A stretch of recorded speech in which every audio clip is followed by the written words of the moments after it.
This video is brought to you by Devout Decals, makers of reusable Catholic art for your home altar, your bedroom, and your home classroom. Today is the first Sunday in Lent, a season of penance and almsgiving. It's remarkable to think that not long ago, it was the season of Christmas and that the Feast of the Nativity was really not that long ago on the calendar. I have for you today a short piece by G.K. Chesterton, where he talks about our redemption being born in a cave and the paradoxical nature of that birth, and how the world cannot wrap its mind around the nature of that paradox. He frames it in the Feast of the Nativity, but remember, as we journey in Lent towards the Paschal Feast, remember that our redemption may have been born in a cave, but just as paradoxically, he was also resurrected in a cave as well, and his ultimate triumph is the biggest contradiction for the modern mind to grasp of all contradictions. So think about what Chesterton says here, and apply it to Easter, because the Nativity and the Resurrection are linked both in events and in the way they challenge modernity. Turned Inside Out by G.K. Chesterton, an excerpt from his classic work, The Everlasting Man.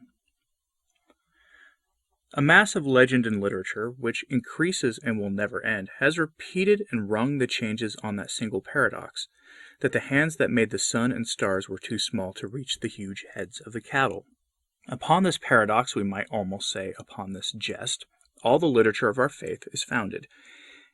It is at least like a jest in this, that it is something which the scientific critic cannot see. He laboriously explains the difficulty which we have always defiantly and almost derisively exaggerated, and mildly condemns as improbable something that we have almost madly exalted as incredible, as something that would be much too good to be true, except that it is true.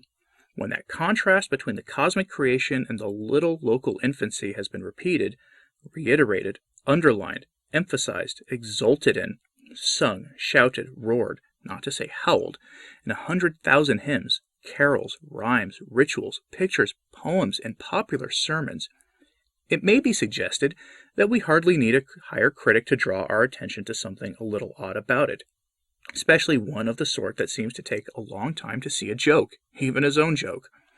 But about this contrast and combination of ideas, one thing may be said here, because it is relevant to the whole thesis of this book. The sort of modern critic of whom I speak is generally much impressed with the importance of education and life and the importance of psychology and education. That sort of man is never tired of telling us that first impressions fix character by the law of causation. And he'll become quite nervous if a child's visual sense is twisted by the wrong colors on a gollywog, or his nervous system prematurely shaken by a cacophonous rattle. Yet he will think us very narrow-minded if we say that this is exactly why there really is a difference between being brought up as a Christian and being brought up as something else. The difference is that every Catholic child has learned from pictures, and even every Protestant child from stories, this incredible combination of contrasted ideas as one of the very first impressions on his mind. It is not merely a theological difference, it is a psychological difference which can outlast any theologies. It really is, as that sort of scientist loves to say about anything, not something that can be fixed. Any of those who don't share our faith, whose childhood has known a real Christmas, has ever afterwards, whether he likes it or not, an association in his mind between the two ideas that most of mankind must regard as remote from each other, the idea of a baby and the idea of unknown strength that sustains the stars. His instincts and imagination can still connect them, when his reason can no longer see the need of the connection. For him there will always be some savior of religion about the mere picture of a mother and a baby, some hint of mercy and softening about the mere mention of the dreadful name of God. But the two ideas are not naturally or necessarily combined. They would not be necessarily combined for an ancient Greek or denizen of the Middle Kingdom, even for Aristotle or Confucius.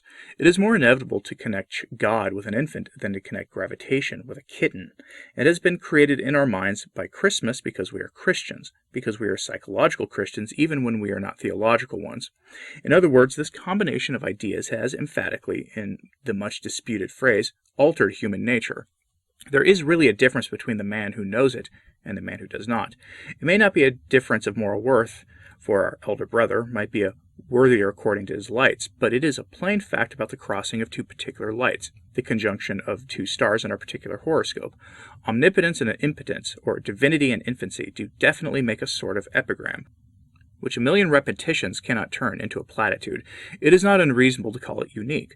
Bethlehem is emphatically a place where extremes meet. Here begins, it is needless to say, another mighty influence for the humanization of Christendom. If the world wanted what is called a non-controversial aspect of Christianity, it would probably select Christmas. Yet it obviously is bound up with what is supposed to be a controversial aspect. I could never at any stage of my opinions imagine why. And the respect paid to the Blessed Virgin. When I was a boy, a more Puritan generation objected to a statue upon my parish church representing the Virgin and Child. After much controversy, they compromised by taking away the child. One would think that this was even more corrupted with Mariolatry, unless the mother was counted less dangerous when deprived of a sort of sword. But the practical difficulty is also apparable. You cannot chip away the statue of a mother from all round that of a newborn child. You cannot suspend the newborn child in midair. Indeed, you cannot really have a statue of a newborn child at all. Similarly, you cannot suspend the idea of a newborn child in the void, or think of him without thinking of his mother. You cannot visit the child without visiting the mother. You cannot, in common human life, approach the child except through the mother. If we are to think of Christ in this aspect at all, the other idea follows as it is followed in history. We must either leave Christ out of Christmas or Christmas out of Christ, or we must admit, if only as we admit it in an old picture, that those holy heads are too near together for the halos not to mingle and cross. It might be suggested, in a somewhat violent image, that nothing had happened in that fold or crack in the great gray hills except that the whole universe had been turned inside out. I mean that all the eyes of wonder and worship which had turned outwards to the largest thing were now turned inward to the smallest. The very image will suggest all that multitudinous marvel of converging eyes that makes so much of the colored Catholic imagery like a peacock's tail. But it is true in a sense that God, who had only been a circumference, was seen as a center, and a center is infinitely small. It is true that the spiritual spiral henceforward works inwards instead of outwards, and in that sense is centripetal and not centrifugal. The faith becomes, in more ways than one, a religion of little things, but its traditions in art and literature and popular fable have quite sufficiently attested, as has been said, this particular paradox of the divine being in the cradle. Perhaps they have not so clearly emphasized the significance of the divine being in the cave. Curiously enough, indeed, tradition has not very clearly emphasized the cave. It is a familiar fact that the Bethlehem scene has been represented in every possible setting of time and country, of landscape and architecture, and it is a wholly happy and admirable fact that men have conceived it as quite different according to their different individual traditions and tastes. But while all have realized that it was stable, not so many have realized that it was a cave. Some critics have even been so silly as to suppose that there was some contradiction between the stable and the cave, in which case they know not much about caves or stables in the Holy Land. As they see differences that are not there, it is needless to add that they do not see differences that are there.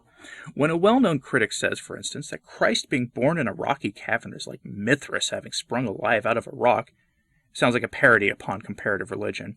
There is such a thing as the point of a story, even if a story in the sense of a lie, and the notion of a hero appearing like Pallas from the brain of Zeus, mature and without a mother, is obviously the very opposite of the idea of a god being born like an ordinary baby, and entirely dependent on a mother. Whichever ideal we might prefer, we should surely see that they are contrary ideals. It is as stupid to connect them because they both contain a substance called stone, as to identify the punishment of the deluge with the baptism in the Jordan, because they both contain a substance called water. Whether as a myth or a mystery, Christ was obviously conceived as born in a hole in the rocks primarily because it marked the position of one outcast and homeless. Nevertheless, it is true, as I have said, that the cave has not been so commonly or so clearly used as a symbol as the other realities that surrounded the first Christmas. And there you have it. If you have not read The Everlasting Man, I highly recommend you find a copy of it. It is considered one of the greatest works of Catholic apologetics of the 20th century, and it was instrumental in C.S. Lewis returning to his faith. As the story goes, J.R.R. Tolkien gave his friend C.S. Lewis a copy of the book, and after reading it, Lewis returned to his Anglican faith. He never came home to Rome. He never crossed the Tiber, which is unfortunate, but Chesterton's work is an incredibly rich work that challenges our thinking, even if we have the faith, so I cannot recommend it highly enough. Let me know what you thought of this in the comments, please, and as always, pray for the Church. I'm Anthony Stine. Ave Maria.